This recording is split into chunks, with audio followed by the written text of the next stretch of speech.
পঞ্চযজ্ঞ আৰু পঞ্চশুনা পাপ পঞ্চযজ্ঞ আৰু পঞ্চশুনা পাপ ভগৱত গীতা ৩য় অধ্যায়তে আছে পঞ্চযজ্ঞ মানে হ'ল প্ৰথমতে পঞ্চশুনা পাপ ঠাই মুচিলে পৰুৱা চৰুৱাবোৰ মৰে ঢেঁকীৰ বা পাতাত যদি আমি সৰিয়হ পিছোঁ তাৰ বীজবোৰ মৰে পানী উতলালে পানীত থকা এই জীৱবোৰ মৰে গতিকে এনেকৈ আমাৰ 5টা প্ৰতি ঘৰ গৃহস্থীৰ পাপ হয় আৰু সেইকাৰণে প্ৰতি ঘৰ গৃহস্থীয়ে 5টা যজ্ঞ কৰিব লাগে যে 5টা যজ্ঞ কি নৃযজ্ঞ অৰ্থাৎ এই যে পোক পৰুৱাকে আদি কৰি যিবিলাক আছে তেওঁলোকৰ কাৰণেও অলপ অন্ন দিব লাগে তেওঁলোকেতো আপোনাৰ পৰিয়ালতে থাকে যে চৰাই চিৰিকটিকে আদি কৰি দিব লাগে ভূত যজ্ঞ কৰিব লাগিব পিতৃযজ্ঞ কৰিব লাগিব অৰ্থাৎ পিতৃসকলকো বছৰৰ মূৰত আমি দিব লাগিব পুত্ৰ যিহেতু আৰু তাৰ পাছতে আমাক কৈছে যে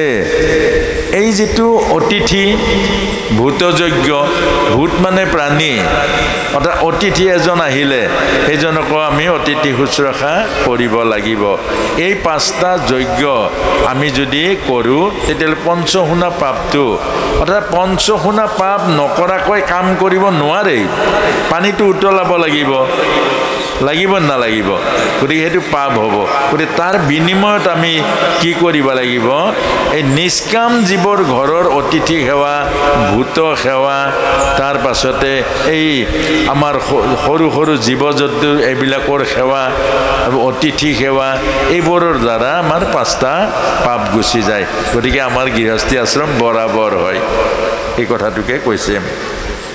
আৰু পৰম্পৰা আৰু লোক পৰম্পৰাৰ মাজত পাৰ্থক্য কি অৰ্থাৎ লোক পৰম্পৰা মানে হ'ল সমাজৰ পৰম্পৰা আৰু এই পৰম্পৰা মানে হ'ল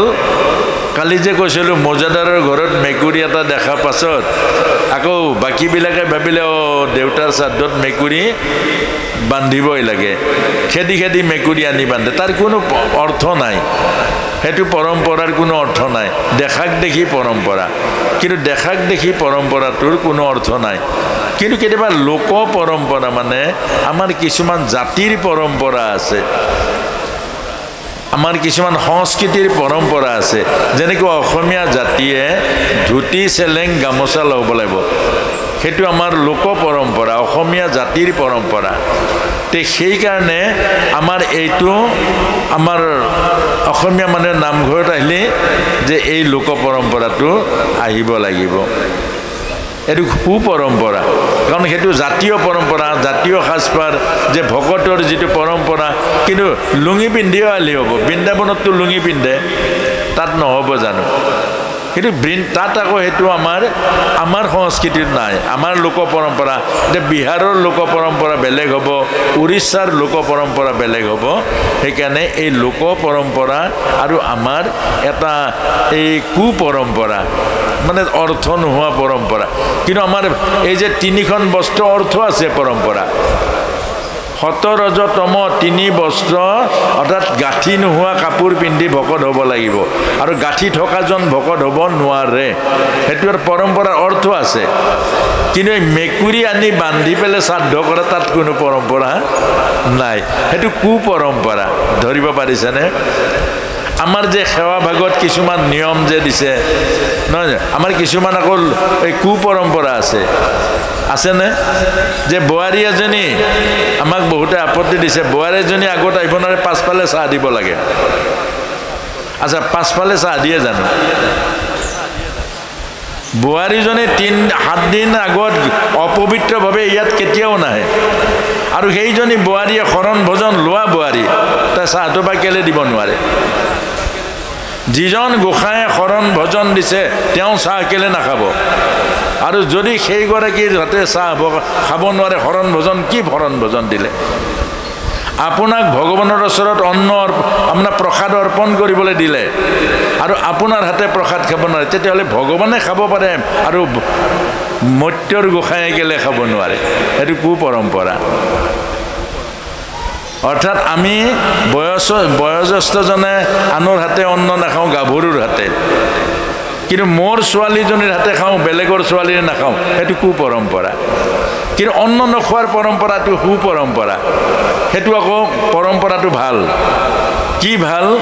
যে গাভৰু ছোৱালীৰ মন থিৰ নহয় তেওঁলোকৰ মন চঞ্চল তেওঁলোকৰ মনৰ মাজত কামনা বাসনাৰ ভাৱ থাকে এজন ভকতে সাধনাৰ দ্বাৰা কামনা বাসনাক মাৰিছে যদি সেই গাভৰুগৰাকীৰ সেই ভাৱনাযুক্ত মনেৰে অন্নমুঠি খায় বুঢ়া হ'লেও 80 বছৰ হ'লেও মন চঞ্চল হৈ যাব সেইকাৰণে সেইটো পৰম্পৰা আছে কিন্তু কু পৰম্পৰা নাই আমি হোটেলত চাহ আৰু চিংৰা খাম আৰু কাৰোবাৰ ঘৰত গ'লে চাহ আৰু নাখাওঁগে এইটো কু পৰম্পৰা সেইকাৰণে প্ৰশ্নটোৰ এটা হ'ল এই লোক পৰম্পৰা আমাৰ সমাজত আছে এজন বয়সস্থ ভকতে য'ত ত'ত খাব নোৱাৰে তাৰ অৰ্থ আছে কিন্তু যদি অৰ্থ নাই হোটেলত আপুনি খালে একেলগে আমি দুইজনে খালোঁ হোটেলত খালোঁ আপোনাৰ ঘৰলৈ আহিলোঁ মই নাখাওঁ নহয়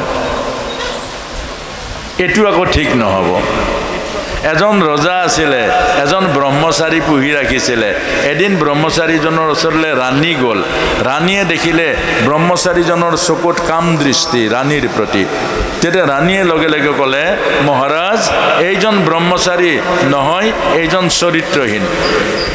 লগে লগে ৰজাই ধৰি আনিলে ধৰি আনি ক'লে যে ৰাণীয়ে আপোনাৰ ওপৰত কমপ্লেইন দিছে তেতিয়া ব্ৰহ্মচাৰীজনে ক'লে সেইটো ময়ো ধৰিব পাৰিছোঁ কিন্তু মহাৰাজ আজন্ম সাধনাৰ দ্বাৰা মই কামক দমন কৰি ৰাখিছোঁ আজি হঠাৎ মোৰ এই কামটোৱে ফেটি সাপৰ নিচিনা মূৰ তুলি কেনেকৈ আহিলে তাক এবাৰ মাত্ৰ মোক পৰীক্ষা কৰিবলৈ সুযোগ দিয়ক ঠিক আছে এগৰাকী 65 বছৰীয়া বুঢ়ী মানুহে অন্ন বনাই দিয়ে এসাঁজ খাই মাত্ৰ ব্ৰহ্মচাৰীজনে এই বুঢ়ী মানুহজনীক মাতিলে যে আই তুমি যে মোক অন্ন দিছিলা তাৰ মাজত কিবা ব্যতিক্ৰম হৈছিলে নেকি তেতিয়া ক'লে যে একো ব্যতিক্ৰম নাই সময় কিন্তু এটা কথা আজি 4 দিন আগত মোৰ ডাঙৰ কন্যাগৰাকী এটা বৰ অথন্তৰ হ'ল আৰু মই সেই ডাঙৰ কন্যাজনীৰ ওচৰত গ'লোঁ আৰু মোৰ ঘৰত থকা কন্যাগৰাকীয়ে আপোনাক এসাঁজ মাত্ৰ অন্ন বনাই দিছিলে সেইগৰাকীক মাতিলে 19 বছৰীয়া গৰাকী গাভৰু তাক মাতি আনিলে যে মা তুমি কোৱাচোন বাৰু তুমি যে মোলৈ অন্ন বনাইছিলা তোমাৰ মন জগতখন কি হৈ আছিলে বোলে মই প্ৰভু মোক খাপ দিলেও দিয়ক মই আপোনাৰ আগত মিছা কথা ক'ব নোৱাৰোঁ মই গাঁৱৰ ডেকাজনক ভাল পাওঁ আৰু গাঁৱৰ বিয়াৰ বন্দোবস্ত হৈ আছে সেই ডেকাজনে মোক সেইদিনা দুপৰীয়া লগ কৰিব বিচাৰিছিল মোক খবৰ দিছিলে কিন্তু আয়ে মোক হঠাৎ দায়িত্বটো দি দিলে আপোনাৰ অন্ন বনাবলৈ আৰু মই আপোনাৰ অন্ন বনাওঁতেই ডেকাজন মোৰ মনৰ মাজত সোমাই আছিলে আৰু সেই ভাৱনাৰে অন্ন বনাই দিলোঁ তেতিয়া ক'লে মহাৰাজ আপুনি শাস্তি দিব পাৰে অন্নৰ দোষ এইকাৰণে অন্ন নাখায় কিন্তু যদি কাৰোবাক দেখুৱাবৰ কাৰণে সেইটো কু পৰম্পৰা কিন্তু নোখোৱাটো কু পৰম্পৰা খাব নালাগে নিজৰ বাপেকেও জীয়কৰ হাতে খাব নালাগে যদি সাধনা কৰে যদি সাধনা নকৰে তেতিয়াতো কথাই নাই চব এফালৰ পৰা খাবই পাৰে এই কথাটোকে বুজাইছে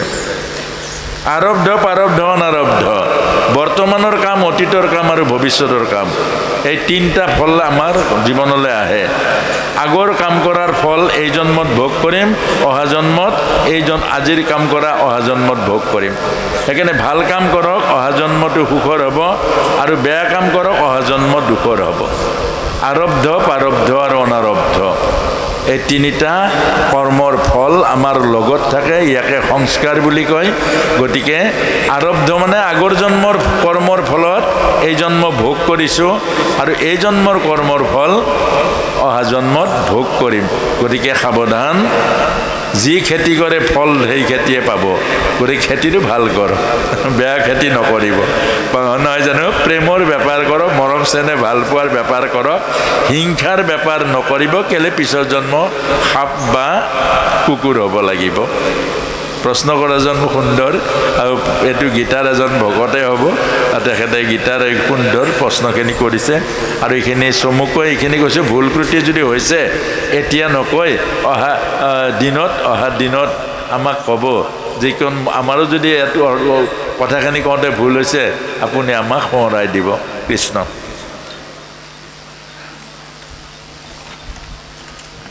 এইখন এখন বহুত দীঘলীয়া যে ভক্ত গীতা শাস্ত্ৰৰ মূল্যৱান কথাবোৰ মানিম বুলি কৈছে আপোনাক বহুত গীতা মানক আমি কোৱা কথা নামানিব গীতাত যিখিনি কৈছে সত্য ভগৱানে কৈছে মানুহে কথা কোৱাটো তাৰ বঢ়া দুটা থাকে আৰু তাৰ পাছতে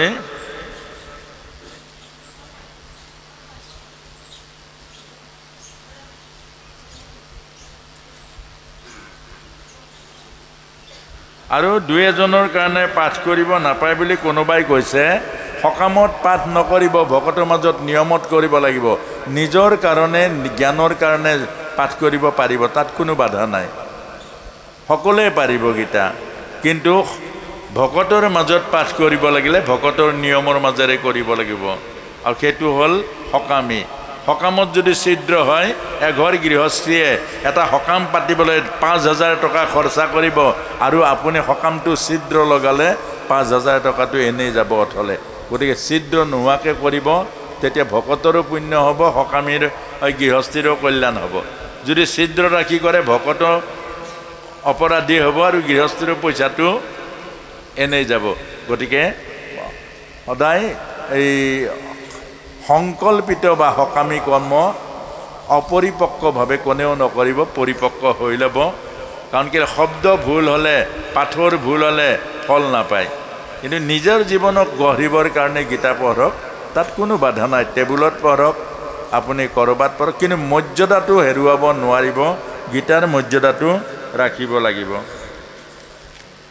পিতৃ মাতৃৰ সেৱা সৰ্বশ্ৰেষ্ঠ সেৱা কিন্তু পিতৃ মাতৃক সেৱা কৰিবলৈ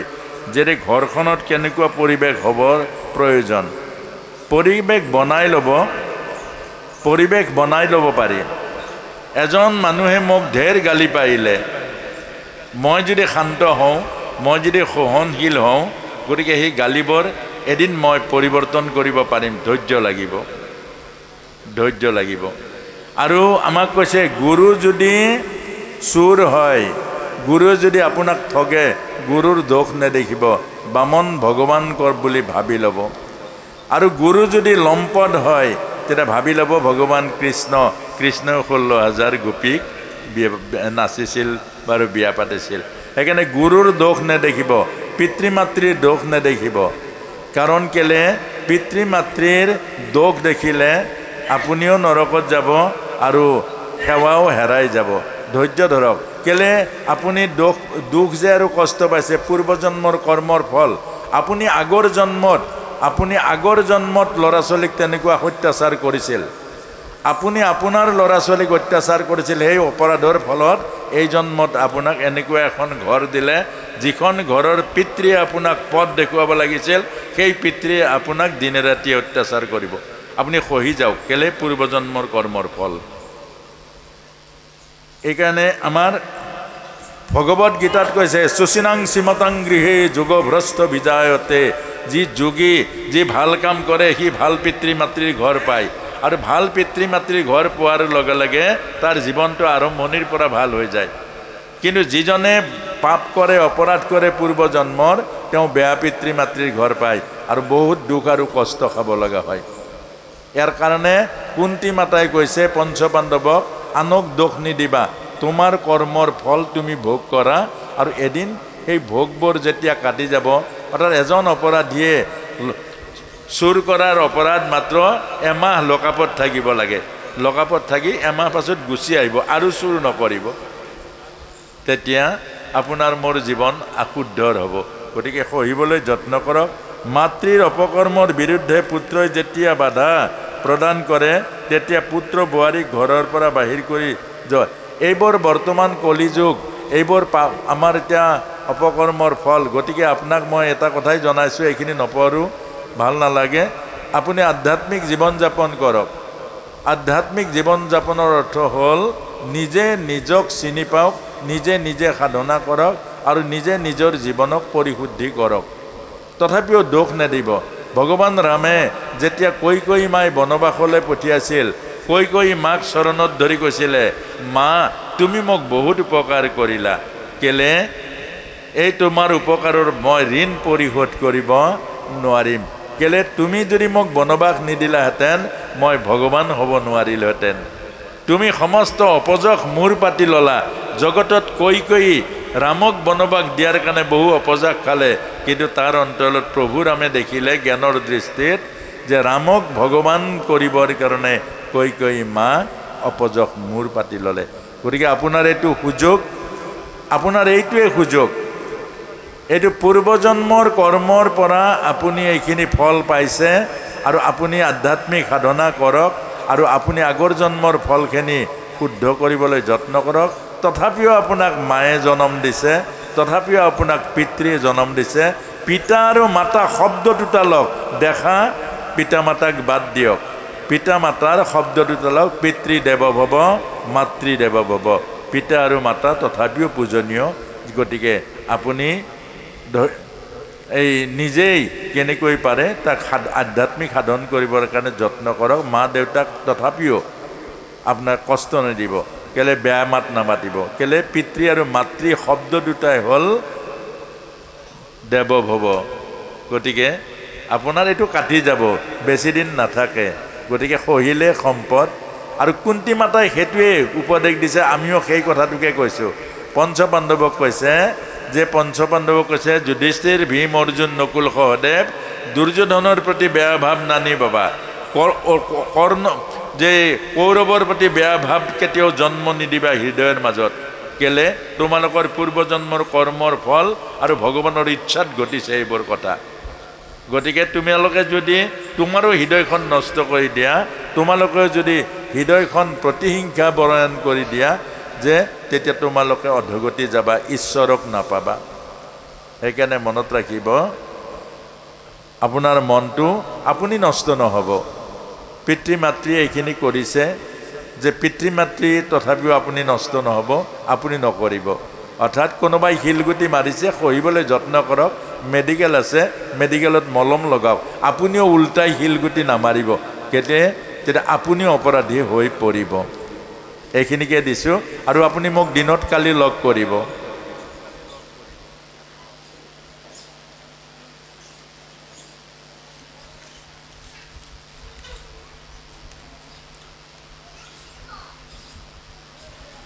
যেবে হিংসা দেখিয়া সকামৰে নেৰে নিষ্কাম কৰ্মত হিংসা আশ্ৰয় বিস্তাৰে অৰ্থাৎ ভগৱত গীতাত কৈছে যে এজন হ'ল নিৰামিষ মানুহ নহয়নে বাৰু তেওঁৰ মনত হিংসা আছে নাই আৰু ছাগলী ঘাঁহ খায় কিন্তু ছাগলীতকৈ কাম কাৰো বেছি নাই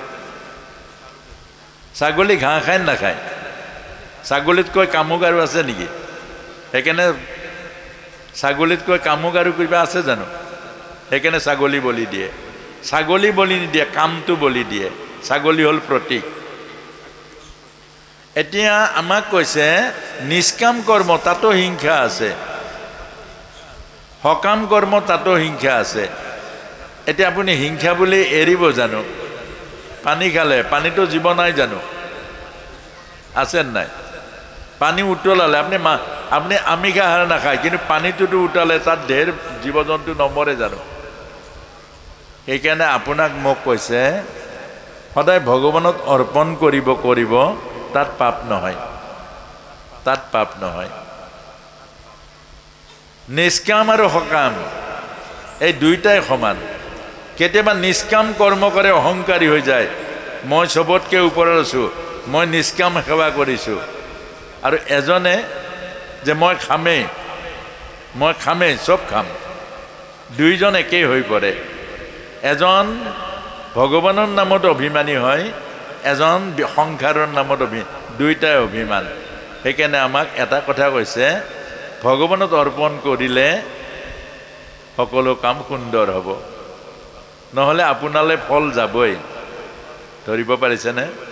আপুনি মাছ মাংস খায় আপোনাক যদি মই জোৰ কৰি এৰাওঁ আপুনি নিৰামিষ হৈ যাব জানো নাযায় আপুনি লুকাই খাব নহ'লে জিভাৰ লোভটো এৰিব নোৱাৰে